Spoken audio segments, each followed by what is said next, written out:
Alright, y'all. Today is January 5th. It's a Monday, 2026. About 11:30-ish, I would say, by looking at the clock over there. Just want to get back at y'all. Let y'all know I'm back on the old truck project. I've had a couple other things going on, Christmas, holidays, all that. Plus, I had a little truck I was finishing up. Wife, she hit a deal about a month ago, so I had to get a new bumper, grill, get it all painted and all that. So all my little small projects are done. So now I can focus back on the old 150 4x4. So let me show you what we're going to be working on today. Today is transmission teardown day. So I'm going to be tearing this transmission down myself. And here got me my cameras set up to kind of help me. As I go through the teardown, I can say, hey, this was this way, this and this and that. Show the inside of everything I'm doing. So just document what I'm doing here. So when I go put it back together, I have footage that I can go to put it back together. I might show some of it. I don't know. I already went and got me a torque converter. Brand new. I have the rebuild kit coming for it from Global Transmission. It's a total rebuild, bushings, everything. So we'll see how that works out. But yeah, been laying kind of quiet, trying to get all my little projects done. Not much really been going on with the truck. I did get the EGR on and got the smoke pump delete. All that's done. Still not running all that well. I still think I'm going to take the engine I got over here, the 302. That's probably going to go in it. But let me get on at this transmission here. And I'll maybe stop periodically and show you where we're at. Alright then. Alright y'all, I'm back. It's Friday. It's about 10:30 in the morning, January the 9th, 2026. Just want to show you what we had gotten done over the week. Transmission is fully apart. Only thing that's left is that little servo right there I got to get out. The wiring, pretty much going to leave that there. So as you can see, all the inside, got it. That's all right here. Valve body, servos, clutches, sun gears, all the stuff that's in it. It's out. It's ready to go. As you can see, got my rebuild kit. It's right there.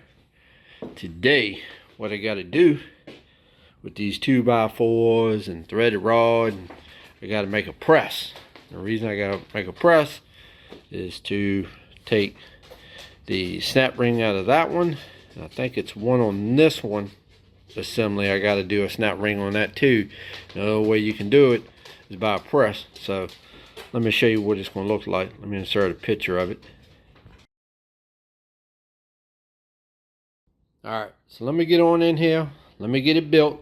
Once I get it built, I come on back and I'll show y'all what it's going to look like and how it works. Alright y'all, let me get in and get to work. Alright y'all, it's about 12:30. I got it done. Let me show you what we got. There it is. Only difference is, what I did is on this bottom one, they had a 2x4. I thought it would be better to put a 2x6 because that gives more clearance. I still got a 2x4. What I'm going to do, I'm going to send it straight up and I'm going to make it like a little box for it to sit on. That way, if you ever have one that's got a shaft in it, it'll sit all the way and you ain't got to prop it up and dilly-dally to try to get it sit stable. I'm going to build a box. So this is, see that? So it's structurally stronger. But the reason why you got to have that is because on some of these drive clutches, so if you look in here, this is a snap ring in here. You take this one out, then it's another snap ring down inside of here. Well, the only way you can get that snap ring out, you got to compress it. You got to push down on these two, get the snap ring out, release the pressure. Then this will come out, and then you can get the pump out of the bottom of it. That makes it work. So that's what we got. So pretty much all the tools that need to be made are made. I had to make another little tool. That's this one right here. Let me show you. So right here, so you got a couple different holes in here, and then you put a little bolt on there. And what that does is you bolt it on right there, then you tighten that jam nut towards the metal, and it pushes down on the servo, then you get the snap rings out.